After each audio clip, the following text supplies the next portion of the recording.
अस्सलाम वालेकुम नाज़रीन, आऊँ आहियां ख्वाजा नसीमुद्दीन। अवी ॾिसी रहिया आहियो सिंधरंग न्यूज़ HD। ख़बरुनि जो सिलसिलो जारी रखंदे अहम रिपोर्ट खां अव्हांखे आगाह कंदासीं। शाह हुसैन बाईपास खां राज़ीदरो एट लाड़काणो वेंदड़ 38 किलोमीटर लिंक रोड मुकमल तबाह ऐं बर्बाद थी वियो आहे, जेको अवाम लाइ सहूलियत बजाए अज़ाब बणिजी चुको आहे। गुज़िरियल केतिरा ई साल गुज़रण बावजूदु लिंक रोड जी मरम्मत बि न थी सघी आहे, जंहिं करे रहवासी तोड़े ईंदड़ वेंदड़ मुसाफ़िर सख़्तु परेशानियुनि जो शिकार आहिनि। टिनि तालुक़नि खेरपुर, कींगरी ऐं गंबट मां गुज़री लाड़काणे वेंदड़ रोड सहूलियत बजाए अज़ाब बणिजी वियो आहे।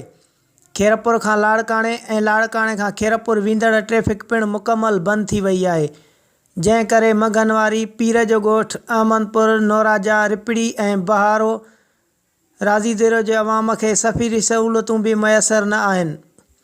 उन सिलसिले में इलाइक़े वासियुनि आमिर अली महर, साहब अली मेतलो, तालिब खान धारेजो, रसूल बख्श ख़ासकेली, ग़ुलाम नबी पीरज़ादो, अमीरदीन ख्वाजा ऐं ॿियनि सिंधरंग न्यूज़ सां ॻाल्हाईंदे चयो आहे त कुझु साल अॻु ॿुधो हुयोसीं त एशियन बैंक जे तरफ़ां लिंक रोड डबल करे ठाहियो पियो वञे, पर केतिरा ई साल गुज़रण बावजूदु रोड ते टके जो बि कमु न थी सघियो आहे।